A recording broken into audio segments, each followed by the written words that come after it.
비가 내리고 있는데 이런 비가 온 과정에도 예배에 오신 모든 분들을 주님의 이름으로 축복하고 환영합니다. 오늘 예배 가운데 하나님의 크신 은혜와 위로가 우리 가운데 가득하게 소망합니다. 주 예수보다 더 귀한 것은 없네 찬양하면서 예배를 함께 하도록 하겠습니다.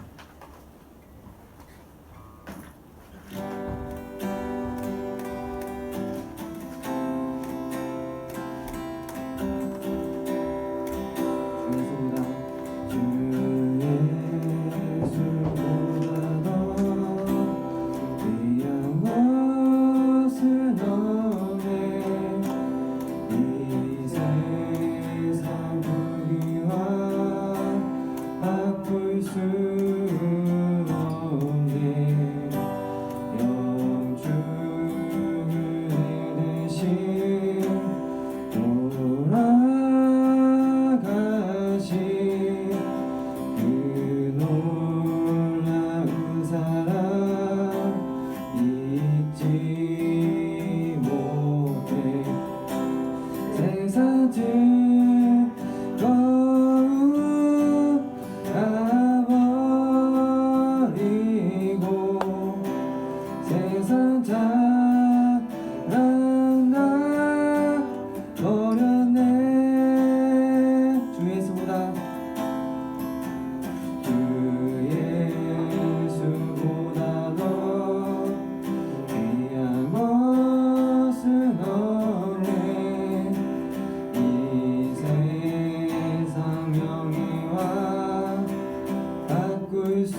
감사합니다. 전능하사 천지를 만드신 하나님 아버지를 내가 믿사오며 그 아들 우리 주 예수 그리스도를 믿사오니 이는 성령을 잉태하사 동전녀 마리아에게 나시고 본디오 빌라도에게 고난을 받으사 십자가에 못 박혀 죽으시고 장사한 지 사흘 만에 죽은 자 가운데서 다시 살아나셨으며 하늘에 오르사 전능하신 하나님 옆에 앉으시다가 저리로서 산 자와 죽은 자를 심판하러 오시리라. 성령 믿사오며 거룩한 공회와 성도가 서로 교통한 것과 죄를 사하여 주신 것과 몸이 다시 사는 것과 영원히 사는 것을 믿사옵나이다. 아멘. 제가 기도하도록 하겠습니다. 하나님 감사합니다. 오늘 이렇게 예배 자리에 와서 하나님께 예배를 드리게 하시면 감사드립니다. 하나님 현재는 사순절 기간 중에 있습니다. 주님께서 이 땅에 오셔서 고난 당하셨던 그 이유를 저희가 깨닫기 원하며 그 고통에 저희가 묵상하며 그 하나님 아버지 예수 그리스도의 그 고난에 저희가 그 고난에 함께 동참할 수 있기 원합니다. 예수 그리스도께서 가셨던 그 길을 저희를 구원하기 위해 하셨던 그 길을 저희가 왜 예수님께서 십자가에 못 박혀 돌아가셔야 됐는지 그 의미를 저희가 깨닫고 하나님께서 저희를 향한 그 사랑을 저희가 깨달을 수 있기 원합니다. 하나님 이 부족한 종이 강단에 섰습니다. 사람의 말을 전하는 것이 아니라 하나님의 말을 전할 수 있게 허락하여 주옵시고 하나님께서 저희를 향한 주님의 사랑과 뜻을 알게 하사 저희가 주님의 자녀로서 나아갈 수 있도록 주님 저희의 길을 이끌어 주시고 함께하여 주시길 소망합니다. 모든 예배 순서 가운데 하나님께서 함께 하신 것 믿사하며 살아계신 예수 그리스도의 이름으로 기도드립니다. 아멘.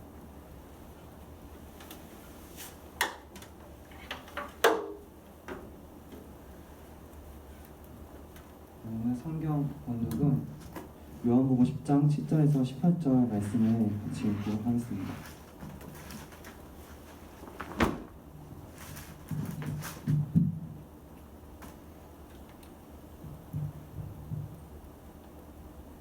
다 찾으신 줄 생각하고 한 절씩 본독하도록 하겠습니다. 그러므로 예수께서 다시 이르시되 내가 진실로 진실로 너에게 말하노니 나는 양의 문이라.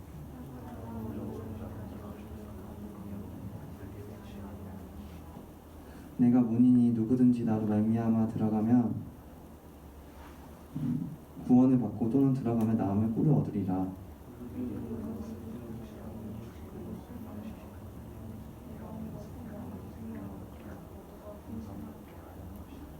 나는 선한 목자라. 선한 목자는 양들이 위하여 목숨을 버리거니와.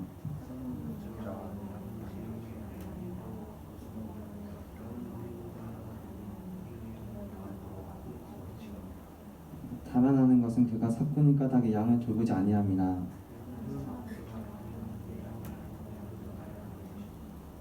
아버지께서 나를 아시고 내가 아버지를 아는 것 같으니 나는 양을 위하여 목숨을 버리노라.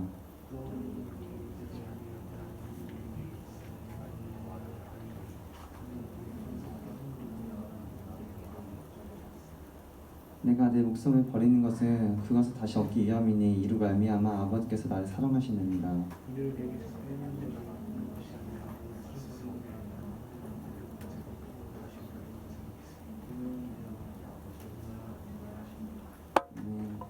오늘 말씀은 우리의 선한 목자 되신 예수님이라는 제목으로 말씀을 나누도록 하겠습니다. 예수님께서는 자신에 대해 자신은 어떤 것이다 라고 말씀하신 것이 있습니다. 비유적으로 말씀하신 게 나는 길이요 진리요 생명이라고 말씀하셨고 오늘 본문에서는 7절에서 말씀하시기를 자신을 양의 문이라고 말씀을 하십니다. 우리가 만약에 양을 키울 때 유대인들은 양을 그냥 들가에 풀밭에 키우는 게 아니라 양의 울타리에 넣어서 그 양들을 키웠습니다. 왜냐하면 당시에 짐승이나 이리, 늑대 같은 것들이 양을 몰고 가면은 양이 목숨을 잃을 수 있고 다칠 수가 있었기 때문입니다. 그래서 당시에는 양을 울타리에 넣어서 문에 가둬놓고 키우는 것이 일반적인 것이었습니다. 오늘 예수님께서는 이 양의 문이라고 말씀하십니다. 이 양의 문이라고 말씀하시는 것은 양을 보호하신 분이 예수님이라고 말씀하시는 것입니다. 만약에 문이 굳게 닫혀 있지 않고 열려 있었다면은 어떻게 이 양들을 보호할 수가 있을까요? 바로 예수님이 굳게 닫힌 문으로서 양을 보호하셨기 때문에 양들은 그 늑대로부터 보호를 받을 수가 있었던 것입니다. 더 한 가지 살펴보고자 하는 것은 이 문이 의미하는 것이 무엇인가 하는 것입니다. 이 문 안은 바로 하나님이 계시는 천국을 의미합니다. 이곳은 가장 안전한 피난처이며 보호처입니다. 바로 악한 영적 권세 사단이 우리를 천국에 들어가게 된 우리를 끌어내려고 하지만은 예수님이 굳게 닫힌 문으로서 보호하시기 때문에 우리에 대해서 어떠한 해도 입힐 수가 없는 것입니다. 원래 우리는 인간들은 범죄함으로 하나님과 우리 사이는 단절되게 되었지만은 우리가 하나님께 나아가게 될 문이 없었습니다. 그렇지만은 예수님께서 십자가의 대속 사건으로 자신의 몸을 치심으로 우리와 하나님 사이를 화평케 하셨던 것입니다. 바로 우리가 하나님께 나아가게 되는 문의 역할을 예수님이 해주신 것이죠. 구약에서는 이 문을 표현한 게 있습니다. 담임 목사님이 말씀하시기를 노아와 그의 가족이 홍수 사건 때 방주에 들어갔을 때 이 방주에 굳게 닫힌 문, 이 문이 바로 예수 그리스도라고 말씀하시는 것이죠. 이 홍수로 온 지구가 물에 범람하게 되었을 때 만약에 이 물이 열려 있었다면은 아마 이 노아와 그의 가족들은 죽음을 당했을 것입니다. 물에 의해 죽음을 당했겠죠. 그런데 이 문이 굳게 닫힘으로 결코 열리지 않으므로 노아와 그의 가족은 구원을 받을 수가 있었습니다. 바로 이 문이 굳게 닫힘으로 그들은 구원을 받을 수 있었던 것입니다. 이 굳게 닫힌 문으로 노아와 그의 가족이 구원을 받고 목숨을 유지할 수 있었던 것처럼 예수님께서도 우리의 굳센 문이 되어주셔서 악한 영적 권세와 우리의 죄의 세력으로부터 우리를 구원해 주시는 것입니다. 또 예수님은 말씀하시기를 자신은 문이시고 더불어 선한 목자라고 말씀하십니다. 그러면서 말씀하시기를 이 선한 목자가 얼마나 선한 목자냐면은 양들을 위해 목숨을 버린다는 것입니다. 양들을 너무 사랑해서 자신의 목숨까지 버리면서만큼 양들을 사랑하신다는 것이죠. 만약에 우리가 우리 자신을 이만큼 사랑하는 목자와 함께 살 수 있다면은 그것은 우리에게 큰 복이고 무엇과도 바꿀 수 없는 큰 은혜일 것입니다. 오늘 본문에서는 이 선한 목자랑 대조되는 존재가 있는데요. 바로 사꾼이라는 자가 나옵니다. 요한복음 10장 11절에서 13절 말씀을 읽어보겠습니다. 나는 선한 목자라 선한 목자는 양들을 위하여 목숨을 버리거니와 사꾼은 목자가 아니요 양도 제 양이 아니라 이리가 오는 것을 보면 양을 버리고 달아나나니 이리가 양을 물어가고 또 해치느니라. 달아나는 것은 그가 사꾼인 까닭에 양을 돌보지 아니함이나. 이런 사꾼 같은 이들은 선한 목자와 달리 아마 돈을 받고 일하는 사람들일 것입니다. 때로는 부모가 시켜서 사꾼의 일을 할 수도 있는 것이고요. 때로는 상황상 어쩔 수 없이 이런 사꾼의 일을 하실 수가 있습니다. 이런 사꾼들은 이리가 오면 달아납니다. 왜냐하면 양들을 지키는 것보다 자신의 목숨을 지키는 것이 더 중요하기 때문입니다. 이들에게는 양이 다치는 것보다 자신의 목숨이 안전한 것이 더 우선순위입니다. 이런 사꾼이 누구인지는 예수님께서는 본문에서는 정확하게 명시하고 있지는 않으십니다. 그렇지만 우리는 과거 역사를 통해 이런 사꾼 같은 이들이 어떤 이들이었는지는 우리는 어느 정도 알 수가 있습니다. 그것은 여러 사람이 있겠지만은 오늘 제가 살펴보고자 하는 것은 이스라엘 다스렸던 왕들이 몇몇 왕이 그들일 것입니다. 왕이란 존재는 왜 존재하는 것일까요? 그들은 하나님 창조하신 이 세상을 하나님의 권리를 대리로 받아서 우리들 대신 다스리는 것입니다. 하나님이 다스려되신 이 세상에서 왕이 하나님의 뜻대로 우리를 다스리기 위해 왕이 존재하는 것이죠. 만약에 국민과 백성이 없다면 왕은 존재할 수가 없을 것입니다. 나라의 구성 요소가 세 가지가 있죠. 바로 주권, 국민, 영토가 아니겠습니까? 이 중에 세 가지가 하나도 없다면 나라는 있을 수가 없습니다. 즉 왕은 국민에 의해 존재하는 것이고 백성에 의해 존재하는 것이죠. 하나님 뜻대로 선하신 뜻대로 우리를 다스리기 위해 왕은 존재하는 것입니다. 이런 몇몇 왕들은 양들에 의해 목숨까지 바치신 예수 그리스도처럼 선한 목자처럼 우리를 다스리는 것이 아니라 자신의 목적과 수단에 의해 나라를 다스린 왕이 있었습니다. 열왕기하 16장 2절에서 3절 말씀 한번 읽어보겠습니다.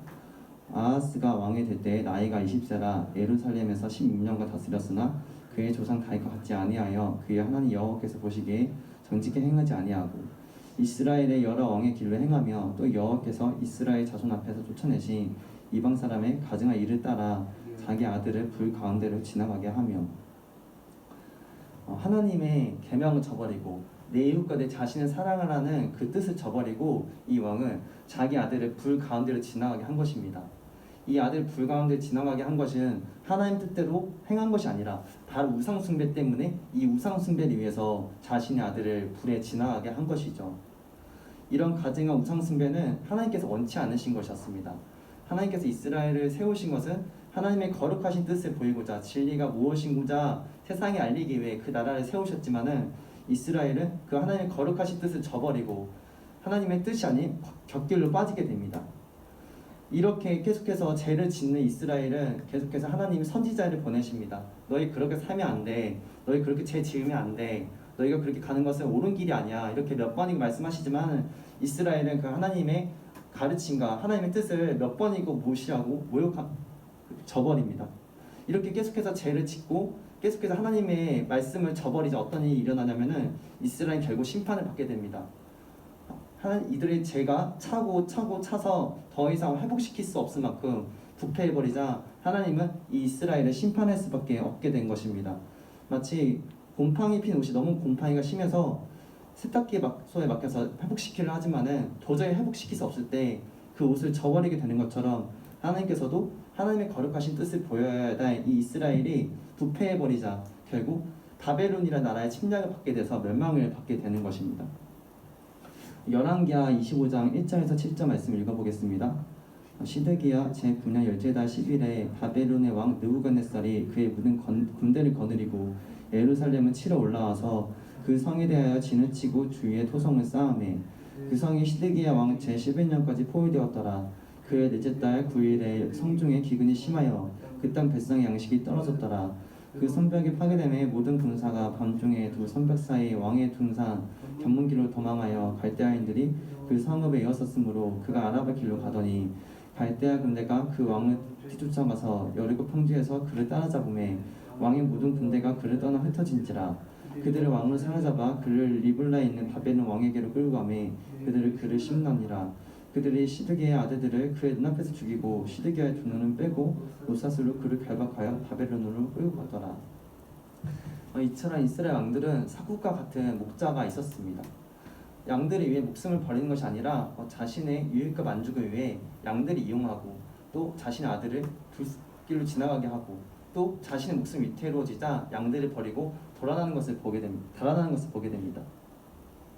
하지만 하나님의 뜻을 어기고 살아간 사람들은 선한 것에 맺지 못함을 우리는 알게 됩니다. 자신의 아들까지 불길에 빠지게 만드는 것이 과연 하나님에 따르는 것일까요? 결코 그렇지가 않습니다. 하나님 뜻에 저버리기 때문에 이런 일을 행하게 되는 것이죠. 하지만 우리가 기억을 해야 될 것은 우리에게는 모든 것을 행할 자유는 분명히 있습니다. 우리는 때로는 다른 사람들 미워할 수도 있고 도적질을 할 수도 있고요. 이런 자유가 우리에게는 있습니다. 그렇지만 우리가 생각해야 될 것은 이런 모든 일에 대해서 하나님의 심판이 있다는 것을 우리는 기억을 해야 된다는 것입니다. 선과 악에 대하여 심판하시는 하나님의 심판이 있음을 우리는 기억을 해야 합니다. 우리 전도서 12장 14절 말씀 읽어보겠습니다. 하나님은 모든 행위와 모든 은밀한 일을 선악간에 심판하시리라. 이처럼 우리가 모든 걸 행하지만은 우리가 하나님 뜻에 떠난 것은 죄의 길을 가는 것일 뿐이고 하나님께서 그 선악간에 심판하시는 분이심을 우리는 기억을 해야 될 것입니다. 앞에 나온 이런 이스라엘 왕, 즉 이런 사건과 대조되는 분은 바로 예수님이셨습니다. 그들은 양들을 사랑해서 자신의 목숨까지 내어놓으셨습니다. 양들이 위해 기꺼이 받는 고난을 감수하셨습니다. 그분은 왜 십자가에 처형받았을 때 왜 자신들을 조롱하고 모욕하고 침뱉고 뺨 때리는 이런 고난 앞에서 그저 묵묵히 침묵할 수밖에 없으셨을까요? 물고기 2마리와 빵 5개로 5,000명을 먹이신 예수님이, 물을 포도주를 만드신 예수님이, 태어날 때부터 맹인이었던 이 맹인의 눈을 띄우신 예수님이 그 자신의 고난 앞에서 이들을 제재할 힘이 과연 예수님께 없으셨을까요? 과연 예수님은 힘이 없으셔서 마치 무력당하듯이 그냥 침묵할 수밖에 없으셨던 것일까요? 그것이 아닙니다. 하나님께서는 우리를 너무 사랑하셨기 때문에 죄인된 우리를 구원하시기 위해서는 흠없는 예수님만이, 아무런 죄 없는 예수님만이 그런 죄의 값을 다 지불하셨기 때문에 예수님은 자신에게 오는 이 죽음의 그림자 앞에서 그저 어린 양처럼 침묵하고 계셨던 것입니다. 이런 예수님의 고난은 당시에 그냥 일어난 것이 아니라 구약 시대부터 계속해서 예언되어 오던 것이었습니다. 이사야 53장 2절에서 10절 말씀을 한번 읽어보겠습니다. 그는 주 앞에서 자라나기를 연한 순 같고 마른 땅에서 나온 뿌리 같아서 고운 모양도 없고 품체도 없은즉 우리가 보기에 흠모할 만한 아름다운 것이 없도다. 그는 멸시를 받아 사람들에게 버림받았으며 강구를 많이 겪었으며 질고를 아는 자라. 마치 사람들이 그에게서 얼굴을 가리는 것 같이 멸시를 당하였고 우리도 그를 귀히 여기지 아니하였도다. 그는 실로 우리의 지구를 지고 우리의 슬픔을 당하였거늘 우리는 생각하기를 그는 징벌을 받아 하나님께 맞으며 고난을 당한다 하였노라. 그가 찔림은 우리의 허물 때문이요 그가 상함은 우리의 죄악 때문이라. 그가 징계를 받음으로 우리는 평화를 누리고 그가 채찍에 맞음으로 우리는 나음을 받았다. 우리는 다 양 같아서 그릇 행하여 각기 제 길을 갔거늘 여호와께서는 우리 모두의 죄악을 그에게 담당시키셨도다. 그가 곤욕을 당하여 괴로울 때에도 그의 입을 열지 아니하였으며 마치 도수장으로 끌려가는 어린 양과 털 깎는 자 앞에서 잠잠한 양같이 그의 입을 열지 아니하였도다. 그는 곤욕과 신문을 당하고 끌려갔으나 그 세대 중에 누가 생각하기를 그가 살아있는 자들에서 땅에서 끊어짐은 마땅히 형벌받은 내 뱃상의 허물 때문이라 하였으리요. 그는 강포를 행하지 아니하였고 그 입에 거짓이 없었으나 그의 무덤이 악인들과 함께 있었으며 그가 죽은 후에 부자와 함께 있었도다. 여호와께서 그에게 상함을 받기를 하시기를 원하사 질고를 당하게 하셨은즉 그의 영혼은 속건제물로 드리기에 이르면 그가 시를 보게 되며 그의 날을 빌 것이요 또 그의 손으로 뜻을 성취하리로다. 이사야서에서 예언된 내용대로 예수님께서 조롱을 당하시고 핍박을 당하셨던 것은 그만큼 우리의 죄악이 크다는 것을 의미를 하는 것입니다. 요한복음 10장 14절에서 15절 말씀 읽어보겠습니다. 나는 선한 목자라. 나는 내 양을 알고 양도 나를 아는 것이 아버지께서 나를 아시고 내가 아버지를 아는 것 같으니. 오늘 본문을 보면은 양과 주인이 서로 알아보면 알 수가 있습니다. 양은 자신의 목자를 알아보고 목자는 자신의 양을 알아봅니다. 이렇게 목자와 양이 서로 알 수 있는 것은 바로 웨슬리는 선의 은총이라는 것을 말하는데요. 이 웨슬리가 말한 선의 은총은 아담의 범죄함으로 인간에게 죄가 들어오지만은 인간은 하나님의 형상이기 때문에 하나님의 선함이 완전히 소멸된 것이 아니라 일정 부분 남아있다는 것입니다. 우리가 그 선의 은총으로 선함을 안다고 해서 모든 선을 다 행할 수 있는 것은 아니지만 우리가 선한 것이 무엇인지를 알 수 있는 기준이 우리에게 남아있다는 것이죠. 이런 선의 은총이 되는 것은 우리가 하나님의 형상이라는 것을 말을 하는 것입니다. 예를 들어서 우리가 타인의 물건을 훔쳤다고 해보십시다. 때로는 타인에게 누명을 씌우는 거짓말을 해서 내가 받아야 될 죄의 대가를 다른 사람들이 대신 이렇게 누명을 씌웠다고 해봅시다. 만약 우리가 이런 행위를 했다고 하지만은 우리가 그런 일을 했을 때 과연 우리 마음이 평안할까요? 아마 양심의 가치를 느끼고 내가 나쁜 일을 했다는 것을 알게 될 것입니다. 때로 상황에 따라서 그렇게 할 수밖에 없던 상황이 있을 수도 있겠지만은 우린 그것이 옳지 못한 일이라는 것을 알 수가 있습니다. 우리가 이런 것들이 나쁘다는 것을 알 수 있는 것은 웨슬리가 말했던 선의 은총대로 우리가 하나님 형상이기 때문에 이런 양심이 작동하여서 그것이 옳고 나쁜지를 분간할 수가 있는 것입니다. 그러기에 하나님의 말씀이시며 아름다움의 근원이신 예수님을 바라볼 때 우리가 예수님이 행하셨던 아가페의 사랑을 행하고자 원한다면 그것이 옳은 길인 것을 안다면 우리는 예수님께서 구약에서부터 예언된 메시아이시며 우리의 죄를 짊어지고 우리를 구원시키실 분이신 우리는 알 수가 있는 것입니다. 요한일서 4장 7절 8절 말씀을 한번 읽어보겠습니다. 사랑하는 자들아 우리가 서로 사랑하자. 사랑은 하나님께 속한 것이니 사랑하는 자마다 하나님으로부터 나서 하나님을 알고 사랑하지 아니한 자는 하나님을 알지 못하나니 이는 하나님은 사랑이심이라. 예수님께서 우리를 행하셨던 조건적인 사랑이 아니라 무조건적인 사랑을 우리도 행하기를 원한다면은 우리가 이런 사랑이 이롭다는 것을 알게 된다면은 우리는 다시 말했듯이 예수님이 우리의 구원되심을 우리는 알 수가 있습니다. 요한복음 10장 17절 18절 말씀 읽어보겠습니다. 내가 내 목숨을 버리는 것은 그것을 내가 다시 얻기 위함이니 이로 말미암아 아버지께서 나를 사랑하시느니라. 이를 내게서 빼앗는 자가 있는 것이 아니라 내가 스스로 버리노라. 나는 버릴 권세도 있고 다시 얻을 권세도 있으니 이 계명은 내 아버지에게서 받았노라 하시니라. 예수님이 십자가에 못 박히신 것은 너무 중요해서 반복해서 말하지만 인류의 대속을 위한 하나님 뜻에 순종하셨기 때문입니다. 그분은 죽음을 선택하신 것이죠. 예수님 또한 우리를 사랑하셨기 때문에 또한 예수님 자신이 우리를 향해 죄를 대속하기 십자가에 못 박히셔야만 우리를 구원하실 수 있다는 것을 알았기 때문에 그분 자발적으로 하나님 뜻에 순종하신 것입니다. 그렇게 됨으로써 예수님은 하나님 뜻에 순종하게 됨으로써 예수님도 하나님의 사랑 안에 거하게 되시는 것이죠.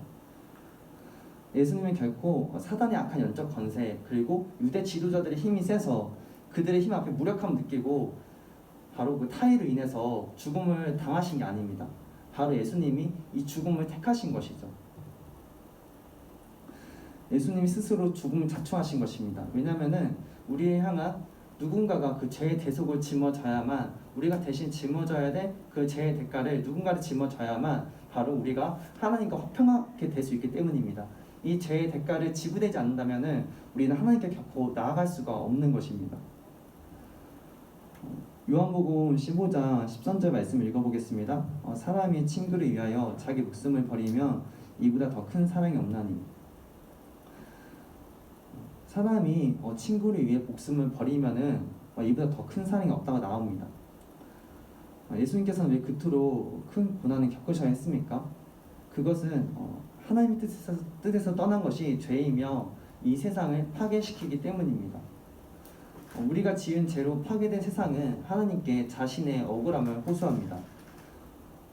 가인과 아벨이 제사를 드렸을 때 둘 다 제사를 드렸습니다. 가인은 곡식으로 제사를 드리고 아벨은 양으로 제사를 드리는데요. 그런데 하나님께서 가인의 제사는 받지 않으시고 아벨과 그의 제사를 받으시자 가인이 너무 화가 납니다. 그래서 너무 화가 났기 때문에 어떤 일을 하냐면은 아벨에게 가서 아벨을 그만 죽이고 맙니다.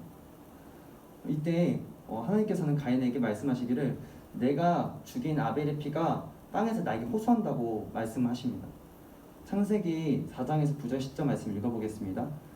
여호와께서 가인에게 이르시되 내 아우 아벨이 어디 있느냐? 그가 이르되 내가 알지 못하나이다. 내가 내 아우를 지키는 자니까. 이르시되 내가 무엇을 하였느냐? 내 아우의 핏소리가 땅에서부터 내게 호소하느니라.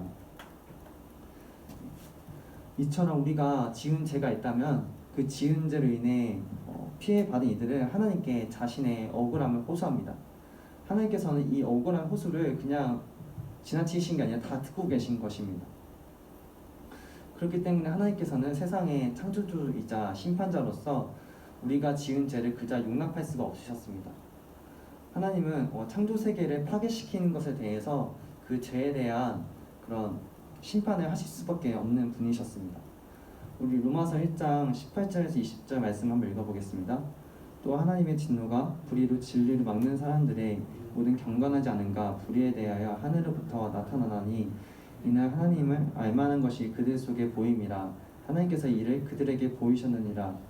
창세로부터 그의 보이지 아니하는 것들 곧 그의 영원하신 능력과 신성이 그가 만드신 만물에 분명히 보여 알려졌느니 그러므로 그들이 핑계하지 못할지니라. 인간들의 죄에 대한 이런 진노를 해결하시기 위해 하나님이 이런 진노를 부으셔야 됐습니다. 우리가 죄를 지을 때 하나님께서는 화가 나실 수밖에 없고 분노를 하실 수밖에 없고 심판을 하실 수밖에 없는 분이세요. 그런데 하나님께서 만약 이런 진노를 우리에게 부으신 것이 아니라 우리가 여전히 가인처럼 하나님 뜻에 어기고 죄를 지을 때가 있습니다. 때로 누군가를 미워할 때도 있고 거짓말할 때도 있습니다. 이것은 하나님의 거룩하신 기준을 봤을 때는 결코 용서할 수가 없는 그런 기준입니다. 왜냐하면 하나님의 거룩하심과 선하심은 이것들과는 분간될 수밖에 없는 것입니다. 마치 물과 기름과 같은 존재였지만은 우리가 여전히 죄를 짓고 그분의 뜻대로 어기고 죄의 길로 가지만은 그럼에도 하나님께서는 여전히 우리를 사랑하셨고 우리를 구원시키기를 원하셨습니다. 그렇기 때문에 아무런 흠이 없으시고 죄가 없으신 예수님을 우리의 죄를 대신해 우리에 대한 진노를 예수님께 부으신 것입니다. 예배소서 2장 13절에서 18절 말씀 읽어보겠습니다. 이제는 전에 멀리 있던 너희가 그리스도 예수 안에서 그리스도의 피로 가까워졌느니라. 그는 우리의 화평이신지라 둘로 하나를 만드사 원수된 것 곧 중간에 막힌 다음에 자기 육체를 허시고 어쭈문으로 된 계명의 율법을 폐하셨으니 이는 이 돌로 자기 안에서 한 사람을 지어 화평하게 하시고 또 십자가를 이 둘을 한 몸으로 하나님과 화목하게 하려 하심이라.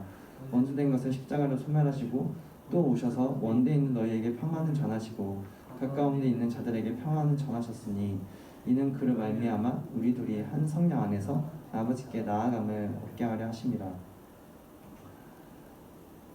죄를 지어 영원한 사망에 이를 수밖에 없었던 우리를 구원하신 것은 오직 예수 그리스도의 피로 가능한 것이었습니다. 그러기에 예수님은 그런 모욕과 핍박 가운데서 그저 침묵하셨던 것입니다.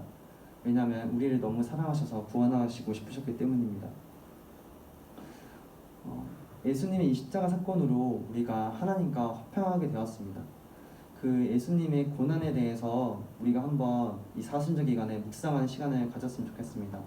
하나님의 뜻에서 떠난 우리의 모습이 과연 선한 것인지, 과연 얼마나 좋은 것들을 낼 수 있는지 그것들을 묵상하며 예수님의 그 은혜에 감사하며 나아가는 저희 학생부가 되기를 소망합니다. 예수 그리스도의 은혜가 저와 여러분에게 가득하기를 소망합니다.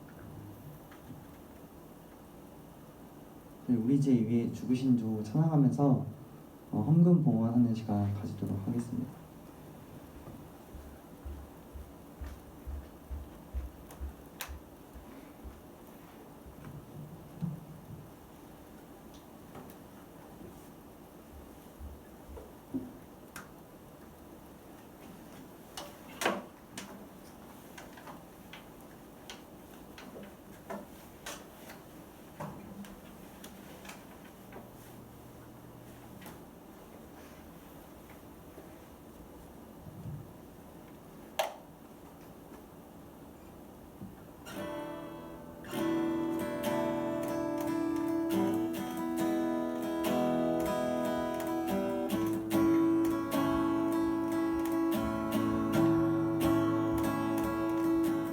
우리 죄 위에 죽으신 주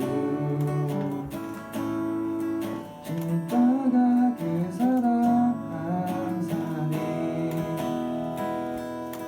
날마다 주의 영상으로 떠나리라. 십자가 우리 새롭게 하리. 우리 죄 위에 죽으신 주 십자가 그 사랑 감사하네. 날마다 주의 형상대로 떠나리라. 십자가 우리 새롭게 하리. 놀라운 사랑 찬양하리라. 우리를 위해 생명주셨네. 놀라운 사랑 찬양하리라. 십자가의 그 능력. 놀라운 사랑 찬양하리라. 우리를 위해 생명 주셨네. 놀라운 사랑 찬양하리라. 십자가의 그 능력. 십자가의 그 능력.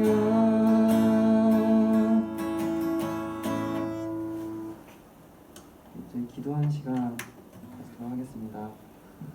하나님 감사합니다. 저희를 향한 예수 그리스도의 그 은혜에 저희가 감사하며 그 고난을 깊이 묵상할 수 있기 원합니다. 오늘 하나님께서 저희 가운데 그 은혜를 베풀어 주사 저희가 하나님의 뜻에서 떠나 저희의 죄악된 모습들을 주님 깨닫게 허락하여 주옵시고, 때로 저희가 주님 말씀 떠나 지은 죄가 있다면은 하나님이 그 예수 그리스도의 십자가의 보혈의 피로 저의 죄를 정결케 하시고 회복케 하여 주시길 소망합니다. 그리하여서 하나님께서 원수된 저희가 예수 그리스도의 십자가의 피로 말미암아 저희가 하나님과 화목하게 될 수 있길 원합니다. 하나님 또한 오늘 이렇게 헌금을 낸 이들이 있습니다.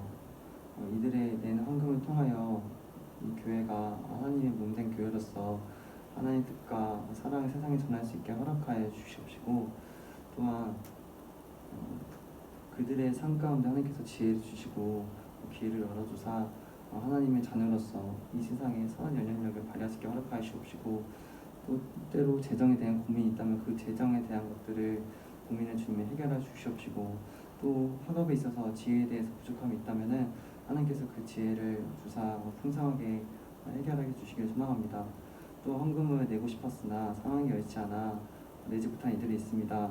그들의 마음도 주님께서 위로해 주시옵시고, 그 마음 가운데 하나님의 평안이 가득할 수 있기를 소망합니다. 하나님, 예배를 드리게 하시고 주님께 나아갈 수 있게 하시면 감사드립니다. 감사드리며 예수님의 이름으로 기도드립니다.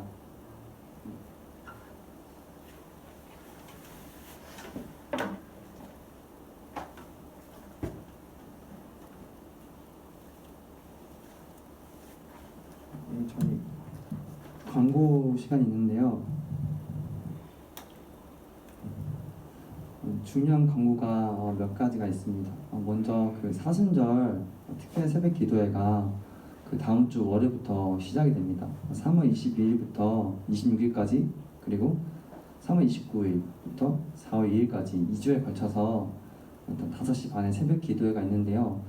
이 새벽 기도회에 가능하신 분들 같이 동참하셔서 그 예수님의 고난과 그 사랑에 같이 느끼고 묵상하고 은혜를 받는 시간이 되었으면 좋겠습니다.